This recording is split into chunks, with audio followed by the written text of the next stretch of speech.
अजीमत जुर्अतो हिम्मत का है इजहार, सीधी बात रिवायात सहाफत का अलम बरदार, सीधी बात। नाज़रीन गिरामी अस्सलामु अलैकुम वरहमतुल्लाहि वबरकातुहू। सीधी बात के ताज़ा तरीन प्राइम टाइम में आप लोगों का इस्तकबाल है।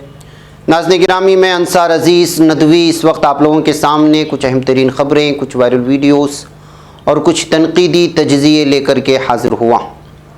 नाज़रीन गिरामी, मैं आपको बताऊंगा कि किस तरह बीजेपी की नई गुफ्तगू सामने आई है कि भारत 2014 से पहले जुज़वी तौर पर मुस्लिम देश था। देखिए क्या क्या बयानात आते हैं। कपिल मिश्रा जिस प्रोग्राम में शरीक हुआ था वहाँ दोबारा से गोली मारो के नारे लगे हैं, ये खबरें सामने आ रही हैं। तो चाय वाली नाम से कलकत्ता में टी स्टॉल खोला है एक एमए पढ़ने वाली लड़की ने, स्टूडेंट ने। वो खबर वायरल हो रही है तो वो भी रखूँगा। और छत्तीसगढ़ में एक बार फिर जो है ईसाई धर्म के लोगों पर हमला करने, बाइबल जलाने और पादरी लोगों को मारने, ये सारी चीज़ें सामने आ रही हैं। इसके अलावा और भी बहुत सारी खबरें हैं नाज़रीन गिरामी, जैसे कि वेस्ट अफ्रीका से इस वक्त ही बहुत ही अफसोसनाक खबर आ रही है। टैंकर में ब्लास्ट हो चुका है टैंकर, जिसकी वजह से 100 से ज़ायद लोगों के ज़ख्मी होने, कई लोगों के हलाकतों की खबरें आ रही हैं। अभी की ताज़ा खबर है। और भी बहुत सारी चीज़ें हैं जिसमें जबरन अस्पताल में दाखिल किए जाने की इस्तीफ़ा देने वाले समाजवादी पार्टी के रुकन असम्बली की खबर भी रखना है। सारी चीज़ें रखूँ उससे पहले आप लोगों से दरख्वास्त है कि जिन अहबाब ने हमारे चैनल को सब्सक्राइब नहीं किया कर लें। हमारी इन वीडियोज़ को दूसरों तक पहुँचाने में हमारी मदद करें, लिंक को शेयर करें। इदारे की मजबूती नाज़रीन गिरामी आप लोगों की मजबूती है और जानते हैं कि आपको करना क्या है। उसकी तफसीलात नीचे दी जा रही हैं। आप में से हर नाज़िर की जिम्मेदारी है। नाज़रीन गिरामी, बीजेपी का लीडर कपिल मिश्रा जिस प्रोग्राम में भी शरीक होता है वहाँ सिर्फ नफ़रत फैलाई जाती है। कल हमने वो ख़बर रखी थी कि किस तरह उन्होंने इसने शरीक हुआ था जुम्मा की नमाज की जगह पर, जबकि जो है उस जगह पर और भी बहुत सारे जगहों पर नमाज जुम्मा की अदायगी के लिए इस वक्त जो है क़ानूनी एतबार से भी और इंतज़ामिया ने उसको जो है रुकवा दिया है। लेकिन इसके बावजूद जो है शरीक होना, नफ़रत फैलाना, ये जो है इस वक्त यहाँ के लीडरों का ये एक आदत सी बन गई है। और अफसोस का मकाम ये है कि इन लोगों के ख़िलाफ़ किसी भी तरह की कार्रवाई नहीं हो रही है। और इसको देख कर के हमारे नुमाइंदे, हमारे कायदीन भी खामोश बैठे हुए हैं। लगातार नफ़रत फैलाई जा रही है और उसका नतीजा क्या हो रहा है दिल्ली फसादात में हम लोगों ने देखा, त्रिपुरा में हम लोग देख रहे हैं। अभी एक वीडियो बहुत ज़्यादा ख़तरनाक तौर पर जो वायरल हो रही है, त्रिपुरा में जो 2 नौजवान जो है लगातार कत्लेआम की बात कर रहे हैं और त्रिपुरा में दीपावली मनाए जाने की बात कर रहे हैं। अभी एक दिल्ली से वीडियो वायरल हुई, इस वीडियो को आप देख सकते हैं, जहां पर एक मुसलमान के बिरयानी के होटल को जो है जबरन बंद करने की वीडियो वायरल होती नज़र आ रही है। यानी कि हालात बहुत ही ख़राब हो चुके हैं। दीपावली में किसने कहा था कि कौन कहता है कि जो है दुकानें बंद करवाई जाए? दीपावली के इस त्यौहार में तो अमन अमान का होता है, एक दूसरों को मिठाइयाँ बांटी जाती हैं, अमन का पैगाम जो है दूसरों को देने की कोशिशें होती हैं। और यहाँ दिल्ली के सरे बाज़ार इलाकों में जो मुसलमानों की, हिंदुओं के कुछ इलाकों में जो दुकानें हैं वहाँ को जबरन बंद करवाने की कोशिश कर रहे हैं। और ये वीडियो इस कदर वायरल हो रही है, इसमें ये वीडियो हम आपको सुना भी नहीं सकते, इसलिए कि इसमें जो है जिस अंदाज में जो है मुसलमानों को गाली देने की कोशिश हुई है, इस्लाम के नाम पर जो धमकाने की कोशिश हुई है, उसकी वजह से जो है इस पर पाबंदी आयद हो जाएगी अगर हम इसको आवाज़ के साथ सुनाएंगे। लेकिन ये हालात चल रही, वीडियो आपके इसमें पहुँच भी चुकी होगी। ये सब होता क्यों है? होता इसलिए है कि जब कपिल मिश्रा जैसे लोग जिस प्रोग्राम में शरीक होते हैं वहाँ पर गोली मारो वाले जो नारे हैं, गंदे गंदे नारे हैं जो मुसलमानों को निशाना बना करके लगाए जाते हैं, उसकी वजह से जो है हिंदुत्व ज़हनियत के हामिल लोग मुसलमानों के ख़िलाफ़ हो जाते हैं और तशद्दुद भड़काना शुरू कर देते हैं। अब कल जो प्रोग्राम मुनक़िद हुआ था गोवर्धन पूजा के नाम पर, इस इलाके में बताया जा रहा है कि वहाँ फिर से इस तरह के नारे लगे थे। इसी तरह के नारे, गोली मारो और इस तरह की चीज़ें जो मुसलमानों को निशाना बनाकर लगाए थे। दिल्ली फसादात के पहले भी कपिल मिश्रा के उस प्रोग्राम में मुनक़िद लगाए गए थे। उसके बाद जो हालात बने आपके सामने, अब यहाँ फिर इस तरह से बना करके जो है पूरी दिल्ली को आग की दहाने ले जाने की कोशिश हो रही है। ऐसे में इंतज़ामिया और पुलिस की जिम्मेदारी बनती है कि ऐसे लोगों को निशानदेही करके जो है पूरी तरह से कानूनी कार्रवाई हो जाए। इस दरमियान में अगर इनके खिलाफ मामला दर्ज नहीं होता है तो कायदीन के और दीगर तंजीमों के जिम्मेदारान की और आम शहरियों की भी जिम्मेदारी बनती है कि इनके वीडियोज़, इनके उनकी सारी चीज़ें जो अखबारात में छपते हैं वो जो है पुलिस थाने में जमा करके ये महसूस कराने की कोशिश करें कि इस तरह के बयानात से जो है अक़लियतों को तकलीफ होती है। हिंदुत्व ज़हनियत के हामिल लोग जो है वो आते हैं और फसादात बर्पा करते हैं। ऐसे लोगों के खिलाफ कानूनी कार्रवाई की जाए। इस तरह का जो मेमोरेंडम, इस तरह की चीज़ें पुलिस थाने में जाकर के पेश करनी होगी। बस दीगर जो इस तरह के हालात बनते आ रहे हैं और बनते जा रहे हैं वो सारी चीज़ें आप लोगों के सामने हैं। बहरकैफ नाज़रीन गिरामी, एक तरफ ये हालात हैं तो दूसरी जानिब जो है छत्तीसगढ़ में एक मरतबा फिर ईसाइयों पर भी हमले की खबरें आ रही हैं। जी हाँ, क्रिश्चियन पादरी को संघ परिवार के कुछ गुंडों ने जो है निशाना बनाया, एक ग्रुप ने जाकर के न सिर्फ जो है वहाँ छत्तीसगढ़ के दमतेरी ज़िले में क्रिश्चियन पादरियों को जो है हमला किया गया, बल्कि जो है पूरी तरह से वहाँ मौजूद बाइबल को भी जला दिया गया और इसके अलावा वहाँ मौजूद चीज़ों को नुकसान पहुँचाया गया। पादरियों को हरासा करने की कोशिश की गई। शाम 4 बजे के करीब रजनीकांत देवगंद और उसके नीलांबरी साहू की क़ियादत में संघ परिवार की ग्रुप ने इस चर्च में घुसा था और वहाँ मौजूद तमाम चीज़ों को जो है पूरी तरह से निकाल फेंकने की कोशिश की गई। पादरी शरत नामी शख्स को जो मानिकपुरी कहा जाता है और केसर मानिकपुरी जो 2 पादरी थे उनको जो है हरासा किया गया। वहाँ मौजूद बाइबल को जो है पूरी तरह से जलाया गया। और अगर इसी तरह आगे भी इबादत जारी रखेंगे और तो जो है पूरी तरह से जान से मारने की और कत्ल करने की धमकी दे करके वहाँ से चले गए हैं। ये हालात है नाज़रीन गिरामी। किस तरह से ये खबर कोई पेश नहीं करता है। ये अखबारात में छपी हुई खबर है छत्तीसगढ़ की जो इस वक्त सामने आपने लगा, और जो मैंने कपिल मिश्रा की खबर रखा उसको मुख्तलिफ अखबारात ने जगह दी है और सुर्खियों में वो साथ आ रहा है कि यहाँ पर इस तरह के नारे लगे। तो आप अंदाज़ा लगाएं कि जो है कहाँ तक जो है इस वक्त हालात ख़राब करने की कोशिशें हो रही हैं। वह कह नाज़रीन गिरामी, आइए ये ज़मीनी सतह पर क्या हालात हैं। ये लोग तो इस तरह कर लेते हैं लेकिन ज़मीनी सतह पर मुकम्मल तौर पर नाकाम है। डिग्री हासिल करने वाले, BA पढ़ने वाले, MA पढ़ने वाले इस वक्त सड़क पर चाय बेचने के लिए मजबूर हैं। ये खबर मैं इसलिए सुना रहा हूँ कि जिस लड़की को आप इस वक्त फ़ोटो में देख रहे हैं वो MA में पढ़ने वाली लड़की है, बल्कि पढ़ चुकी है। टुकटुकी दास इसका नाम है। जॉब नहीं मिला, रोज़गारी नहीं मिली तो इसने जो है MA चाय वाली के नाम से ही चाय की दुकान खोली और फिर जो है अपने रोज़मर्रा की ज़िंदगी को आसान बनाने के लिए कोशिश कर रही है। कलकत्ता के हबरा रेलवे स्टेशन में इसने टी स्टॉल खोला है और उसका नाम रखा है MA चाय वाली। तो आप अंदाज़ा लगाएं कि इस वक्त क्या हालात हैं पूरे भारत में। ज़मीनी सतह पर बेरोज़गार नौजवानों की क्या हालात है, बेरोज़गारी किस हद को पहुंच चुकी है और क्या हालात बने हुए हैं ज़मीनी सतह पर महंगाई को लेकर के। गरीबों का जीना दुभर हो चुका है। ऐसे हालात में ये लोग जो है गोली मारो और न जाने किस किस तरह के नारे लगा करके जो है सिर्फ धर्म, समाज, मजहब और ज़बान की बिना पर जो है नफरत फैलाने की कोशिश कर रहे हैं। और जो आम एक हिंदू और मुसलमानों की जो परेशानियाँ हैं, एक आम क्रिश्चियन, ईसाई, सिख और जैन और बुद्ध मजहब से ताल्लुक़ रखने वाले बेरोज़गार नौजवानों की जो तकालीफ हैं उसको कोई बयान नहीं कर रहा है। इसी पर पर्दा डालने के लिए इस तरह के लीडरान जो है रास्ते पे निकलते हैं, धर्म और समाज के नाम पर नफरत फैलाते हैं। बहरकैफ नाज़रीन गिरामी, MA चाय वाली का नाम रखने की वजह से इस वक्त ये लड़की सुर्खियों में आ गई और इसकी टी स्टॉल भी सुर्खियों में आ गई है।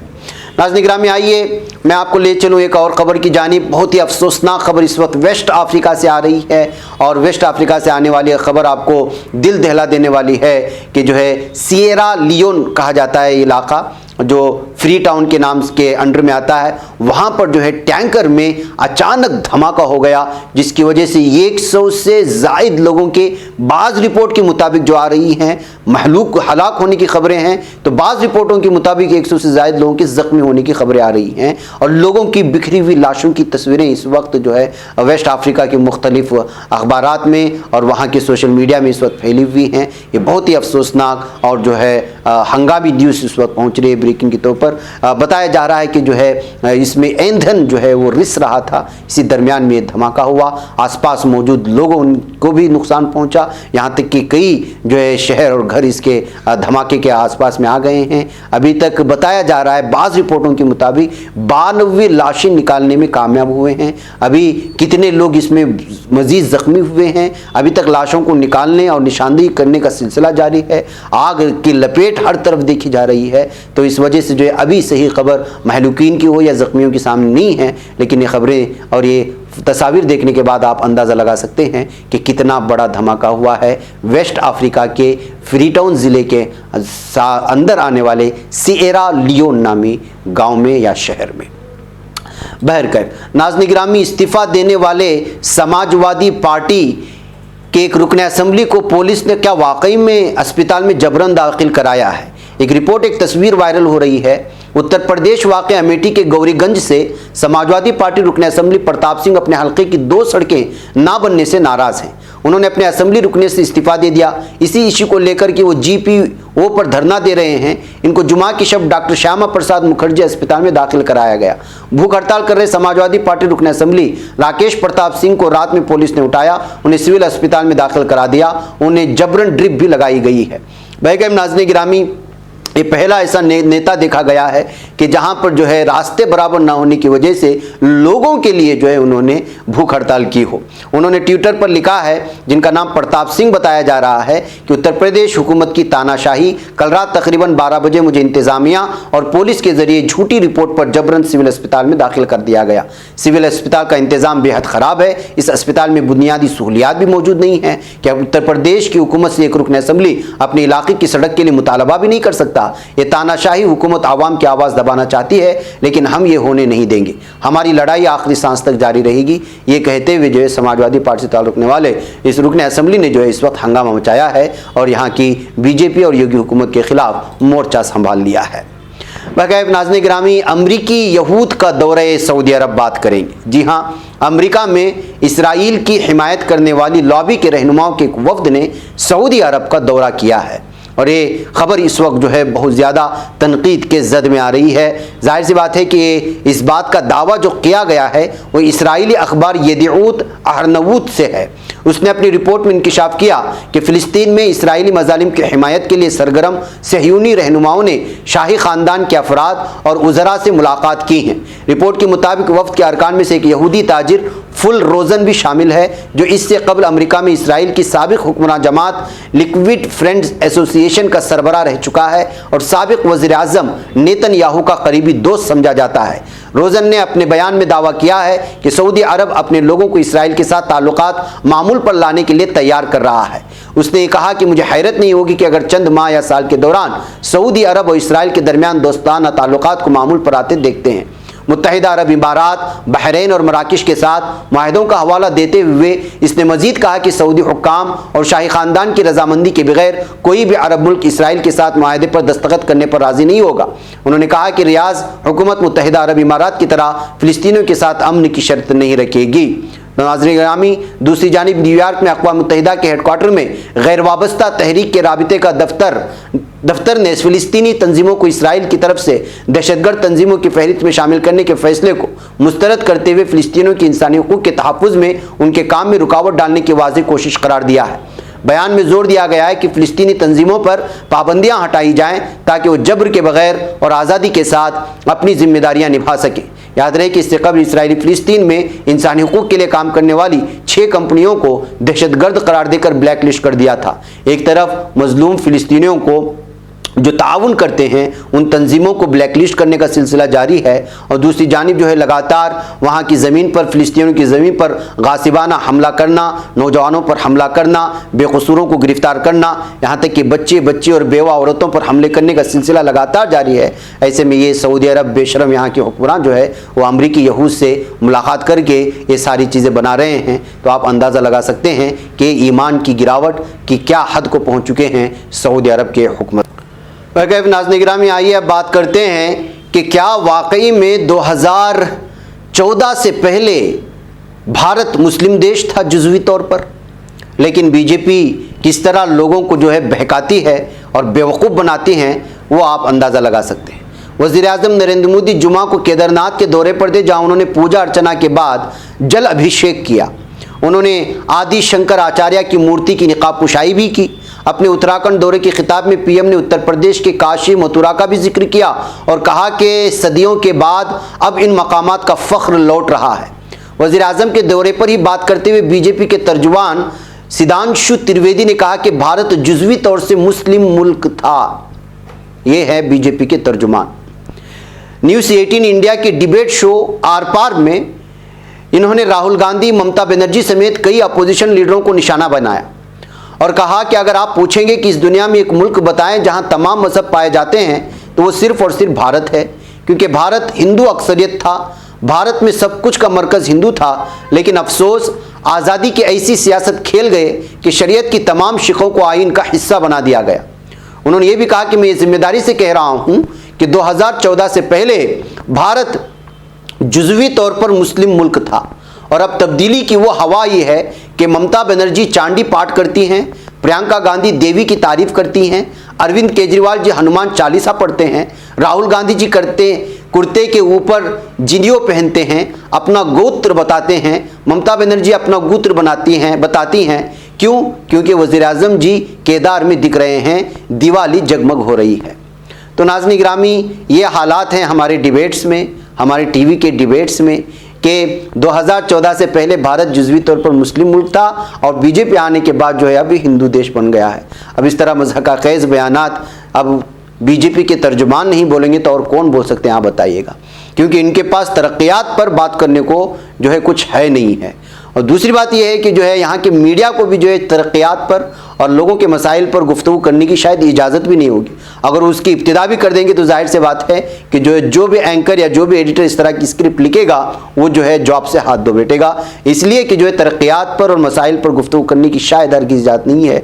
यही वजह है कि जो है कभी मुसलमान, कभी भारत, कभी केदारनाथ, कभी मंदिर, कभी जो है अर्चना पूजा और न जाने दिवाली पर क्या क्या पटाखे और ईद, होली, न जाने इस तरह की तफसीरें आपको मिलेंगे जिसकी ज़रूरत यहाँ के आवाम को फ़िलहाल तो नहीं है।